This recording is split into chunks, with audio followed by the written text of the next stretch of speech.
Jagan Mohan Rao Hyderabad cricket association के सदर हुए मुंतखब। जगन मोहन राव महज एक वोट की अक्सरियत से कामयाबी हासिल करके हैदराबाद क्रिकेट एसोसिएशन के सदर मुंतखब हो गए हैं।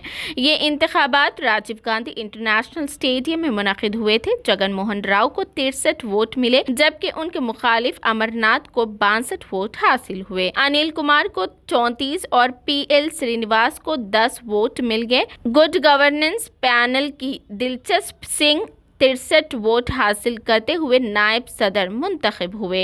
बिस्वा राजू जॉइंट सेक्रेटरी और श्रीनिवास राव खाजन मुंतखब हुए। All good. Yeah. No.